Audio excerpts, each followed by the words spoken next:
Lottie Moon, born Charlotte Diggs Moon, a famous Baptist missionary to China, became a believer in December 1858 while in college.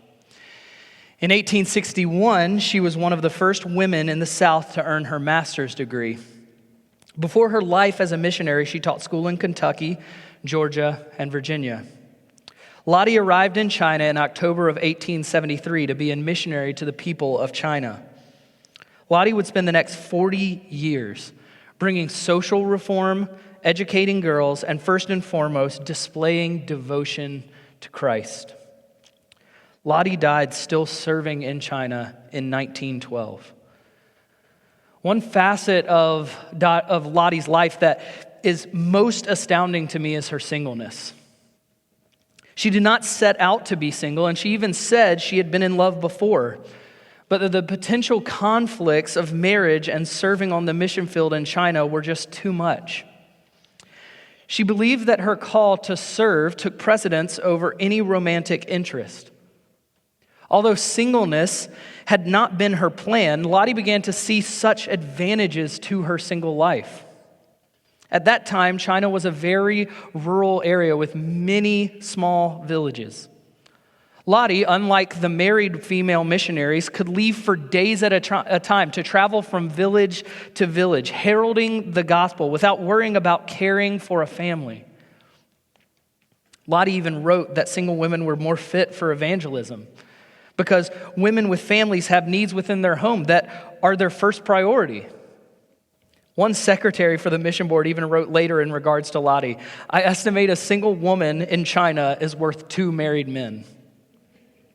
There is no doubt that it was difficult for this single woman to follow what she felt like was God's calling for her to do and go all the way across the globe to serve in China. Lottie's singleness caused her to rely on the Holy Spirit more when she felt like there was a strong sense of loneliness in her. In China, all alone, traveling through villages by herself, she began to understand Christ was her truest safe haven. She wrote it many times and in many different ways how being single on the field was the greatest gift because it helped her understand her dependence on Christ and rely on Him more than any other. The following description of Lottie Moon has been on a monument in China since 1915. After she graduated from school, she never married. She dedicated her whole spirit, body, and life to the service of God. Lottie's life gives us a picture of the truth Paul speaks about in 1 Corinthians 7:25 through 40. A life of undivided attention, undivided emotions, undivided devotion. Paul's point in this passage is not that singleness is better. Upon first read, this might seem like the case. Rather, he's continuing to explain what he has from the very first section that we covered 3 weeks ago until now. That both marriage and singleness are gifts from him.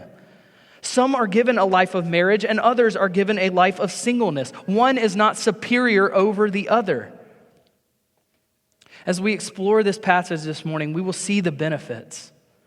And we will also see the potential for failure. Like Lottie, we cannot have lives characterized by division. We have the same call whether we are married or single.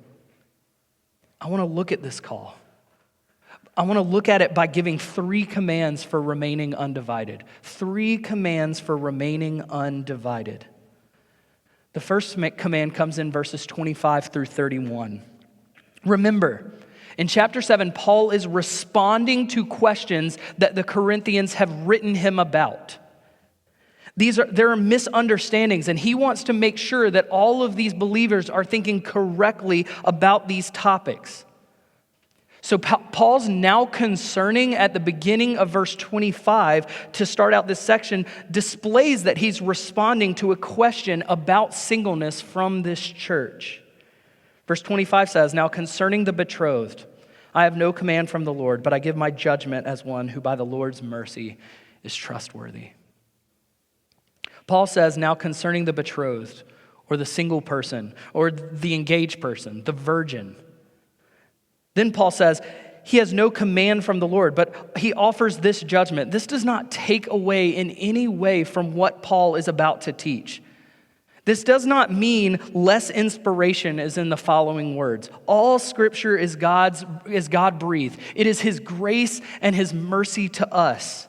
We must understand at the outset that Paul's answer to the Corinthian believers is judgment based on the mercy from God, which is more reliable than anything Paul could have produced on his own. The first command for remaining undivided is to be prepared. Be prepared. Verse 26 says, I think that in view of the present distress, it is good for a person to remain as he is.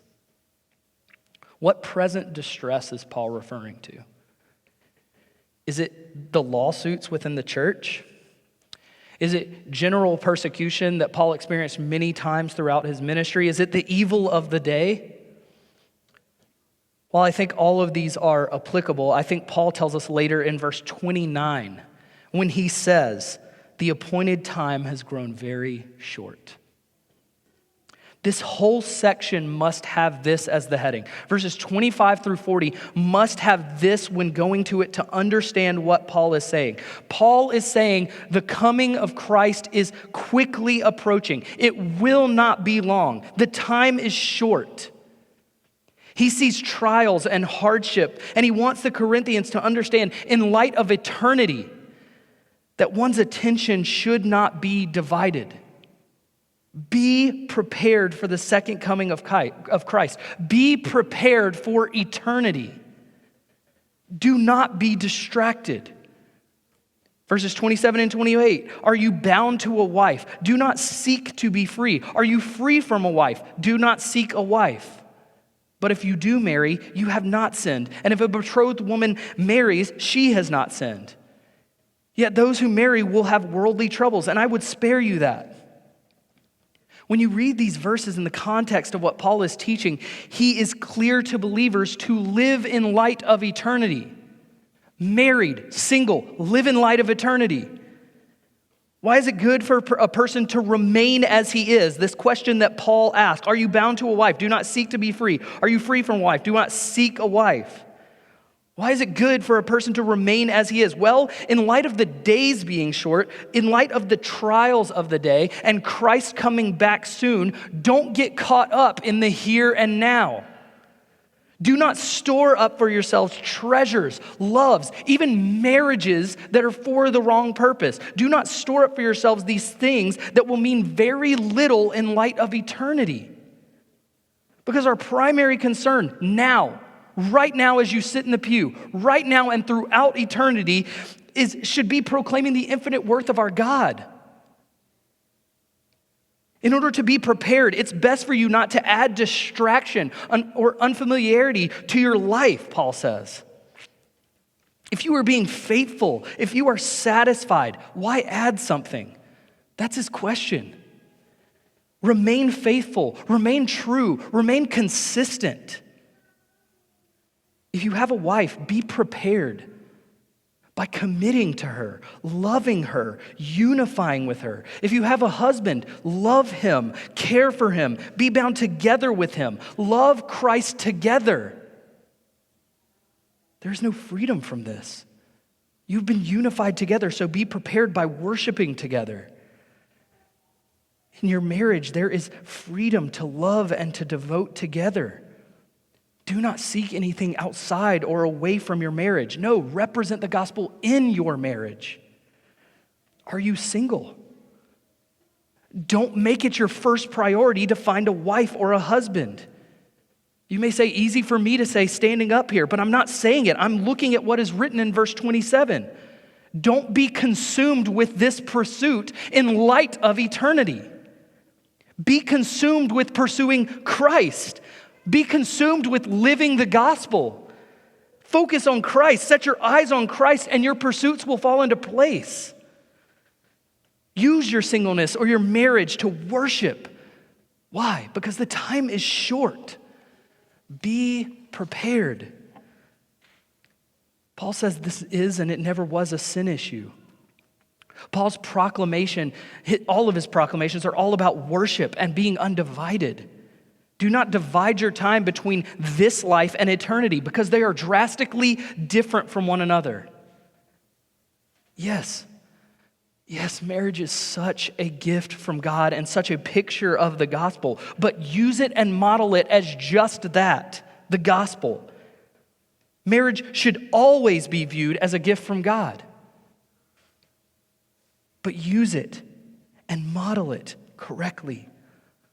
Paul is not contradicting Genesis 2 or Ephesians 5 with these statements that he makes. Singleness is also such a gift from God. Paul is dictating his wisdom and discernment on the goodness of marriage and singleness in these last days. Think about the gifts. Think about the gifts that each marriage and singleness provide. Think about the benefits of each. Marriage, yes, it brings about the potential of distraction. Paul says in verse 28 that those who marry will have worldly troubles. There is potential for looking away from worshiping God. Marriage inevitably brings struggle and hardship at times and trials that you wouldn't have as a single person. It is two sinners living together. Before marriage, I struggled to live with one sinner, myself. Marriage, where two sinners are living together, doesn't make it any easier. Happy Valentine's Day. Put that on a card, Hallmark. But really, marriage is two people who sinfully have a deeper love for self than they do for anyone else.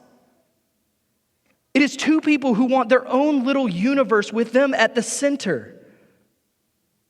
But there are such benefits and blessings of marriage too that make these struggles really fade into the background. The blessings of marriage are innumerable, so I won't only mention a few. But what about the awareness of sin that is provided in a spouse who loves the Lord? This could be viewed as a negative, but viewing it in light of eternity, it's not a negative. Oh, how often my marriage has displayed my pride. How often my wife has displayed such humility to confront me in my self-worship. Another gift of marriage is unity. Unity that silences loneliness. Unity that provides intimacy that we discussed the first week we were in 1 Corinthians 7, in the first 7 verses of this chapter. Marriage is also a gift because we get to image the gospel. We can look like Christ and the church. There is such hope in that statement because that's exactly what God created marriage to be. That's exactly how He has designed marriage. And we can look to Christ as our example. Awareness of sin, unity, a solution to loneliness, an answer to temptation, and a picture of the gospel. Marriage is a gift when we are prepared for eternity. But singleness is also a gift. Again, the examples are innumerable, but here are a few. The one that jumps to the forefront of my mind is the singular commitment to the Lord. Yes, there are other distractions with work, finances, and various other commitments in life, but your relationship with Christ is in no way distracted by the pressures that often accompany marriage. It is not that all or even many of the single people I meet will have a singular focus and attention on the Lord. That's not the point. It's not the point that Paul is making. But singleness does provide one less potential distraction in preparing for eternity. If marriage is this relationship that's supposed to be the most intimate on this earth, then of course, singleness allows for more intimacy with Christ. Another gift is using time to serve others and to serve your local church. Without a spouse or a family that you are already called to serve, you're able to devote time and energy to serving others well. The last gift of singleness I'll mention for the sake of time is the gift of contentment. We try to find contentment in anything other than Christ when nothing else will actually satisfy us. Singleness is such an opportunity to find your contentment in Christ because a spouse cannot and will not ever satisfy your deepest need. Christ only can. Verse 29 through 31 reminds me again of the shortness of time until Christ returns and the brevity of life. Look at these verses, 29 through 31. Paul says, "This is what I mean, brothers. The appointed time has grown very short. From now on, let those who have wives live as though they had none, and those who mourn as though they were not mourning, and those who rejoice as though they were not rejoicing, and those who buy as though they had no goods, and those who deal with the world as though they had no dealings with it. For the present form of this world is passing away." Be attentive, believer. Be prepared. Live, even with a spouse, even in singleness, like your devotion is to Christ. Live a non-preoccupied life. Those who have lost loved ones, which we'll get to at the end of the verses as well, the days may seem long, but it is only a moment. That's what Paul says. In light of eternity, this is only a moment. This world is fading away. Those who rejoice in this life are rejoicing in what will be left behind. Those who store up are storing up uselessly because it's going away. We need to stop living like this life is eternity. How fooled are we if we say this isn't eternity and live like this is it? Like this is the ultimate, like this is the end. No, we steward everything. This is our role, stewards, faithfully manning what God has entrusted to us for a short time. I think about my marriage, my wife, my kids, and this stewardship and this responsibility is huge. It weighs on me. That's one thing that comes with marriage.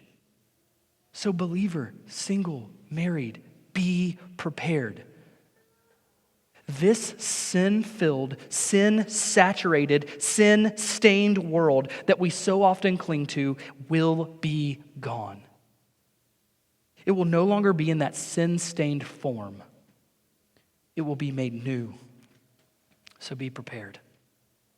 Our second command for staying undivided is in verses 32 through 35.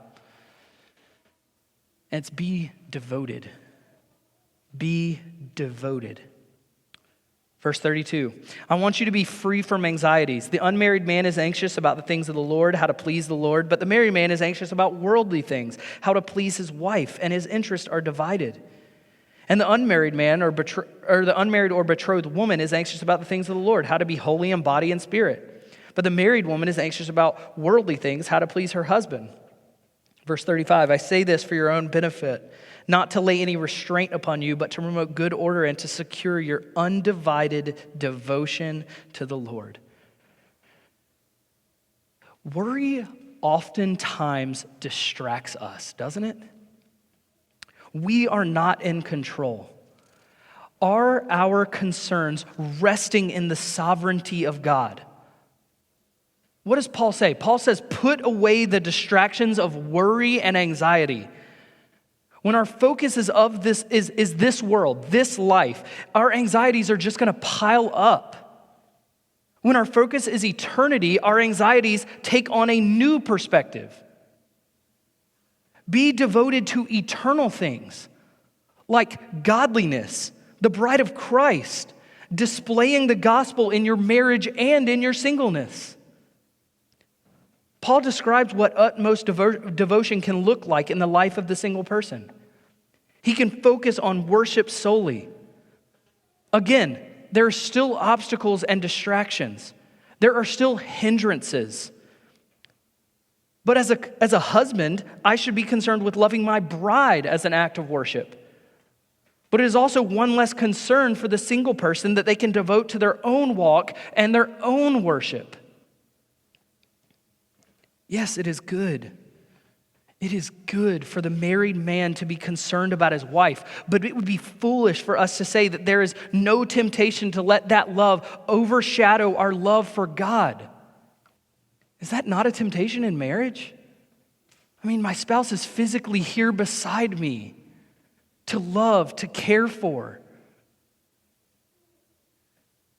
God, whether he's not, even though he is not, at times I feel so distant from him. What Paul is saying in these verses is best described by an example given by Pastor Mark Dever. He says Paul is simply making the obvious statement that some things are easier to deal with in life without a spouse or kids.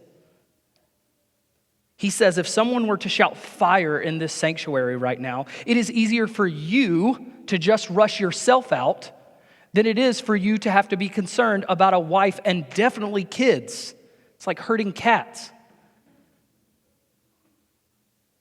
This is what Paul is saying. It's that simple. There are some things that are easier in singleness. Love for a spouse or kids never overshadows the first and the greatest command to love the Lord your God with all your heart, soul, mind, and strength. It never overshadows that command. The second greatest command, to love others as yourself, finds its meaning in the first greatest command. Warren Wiersbe says, marriage must be built on something sturdier than good looks, money, romantic excitement, and social acceptance. You know why? Because it must be built on devotion to Christ. That's what it must be built on. This gift of marriage is something that will occupy time, energy, emotion, love, and so the potential to misuse it is great. Divided interest, divided devotion is not what God is after. Biblical marriage loves God in order to love your spouse better. He wants you to be fully His, which that means He wants your marriage to be fully His. Holiness, set-apartness should be the aim of the single person as well as the married. Like Lottie Moon, the betrothed, the virgin, sets herself fully apart for the Lord. Truly, this should be the case in every scenario.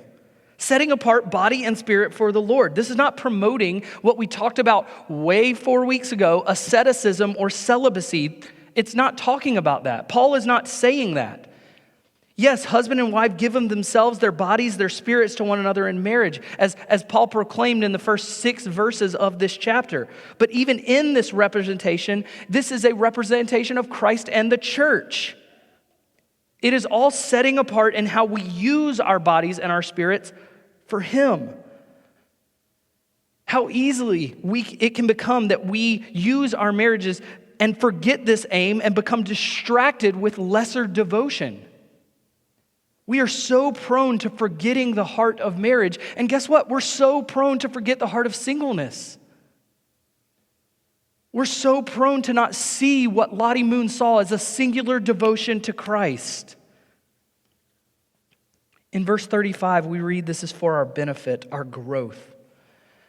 These are principles for us to be devoted to. Both marriage and singleness are gifts that when compared, both stand as examples of being fully devoted to the Lord. One, yes, has a greater possibility of distraction, but when upheld properly for the glory of God, the aim is devotion to Him. One commentator says, both spouses and children can influence Christians to become reluctant to obey Jesus in such areas as sacrificial financial giving and keeping oneself free from worldly pursuits. But they can also greatly enhance one's personal life, strengthening one's ability to minister to families and offering innumerable opportunities for discipleship right within one's own family.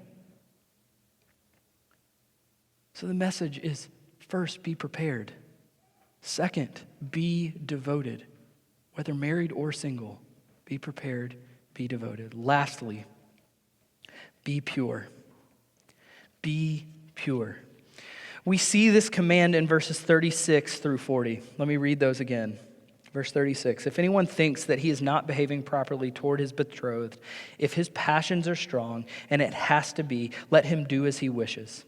Let them marry, it is no sin. But whoever is firmly established in his heart, being under no necessity, but having his desire under control, and has determined this in his heart, to keep her as his betrothed, he will do well. So then he who marries his betrothed does well, and he who refrains from marriage will do even better. A wife is bound to her husband as long as he lives, but if her husband dies, she is free to be married to whom she wishes, only in the Lord. Yet in my judgment, she is happier if she remains as she is. And I think that I too have the Spirit of God. Now, these verses have been debated as far as interpretation over the years. Many interpret verses 36 through 38 as a father giving away of his virgin daughter to be married after she had previously made a commitment to celibacy. Others say these verses are talking about simply a man and his fiancée. Verse 36 in the Greek, when it gets to this phrase about this man and his betrothed, it simply says Parthenon autou, or his virgin.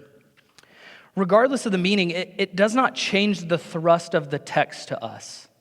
It doesn't change the meaning overall. The command is to be pure. Again, Paul goes over something that he did way back in verse 2.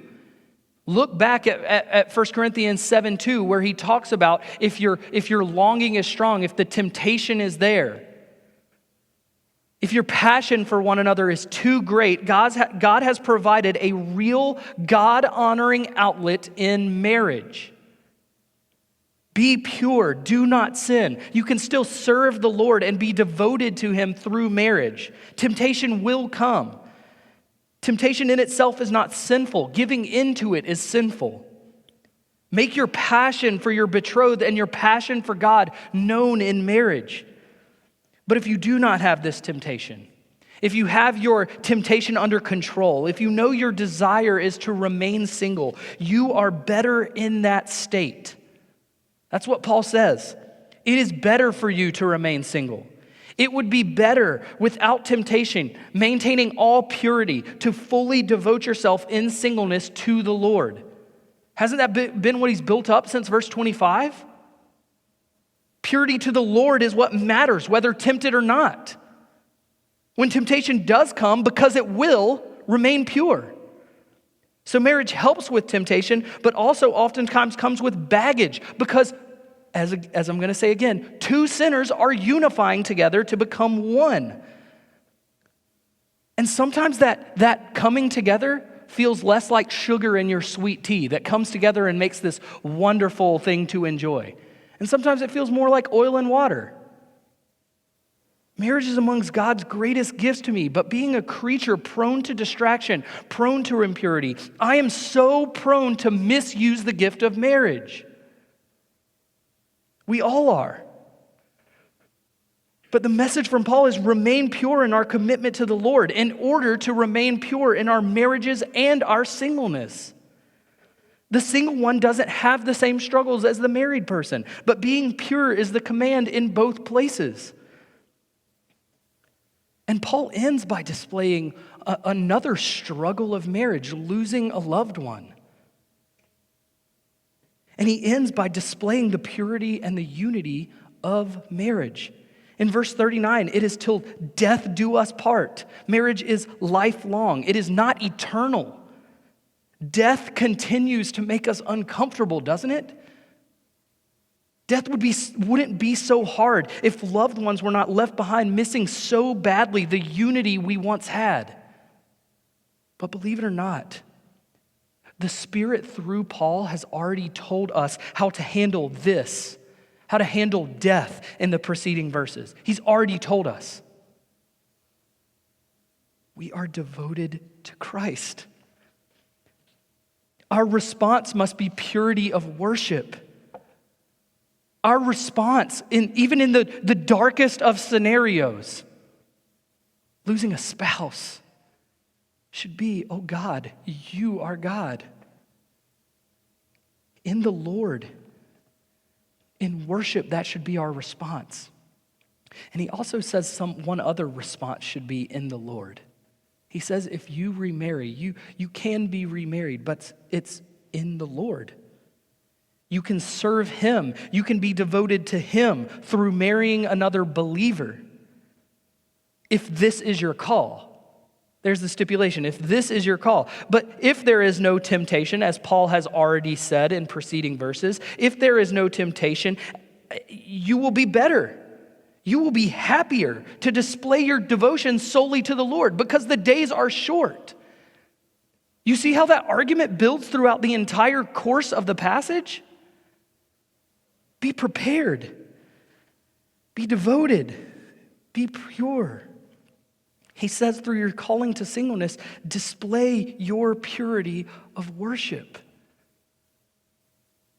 Believer, be prepared. Whether married or single, prepare for eternity. Steward your marriage or your singleness in light of the kingdom of heaven. Unbeliever, Christ is coming back.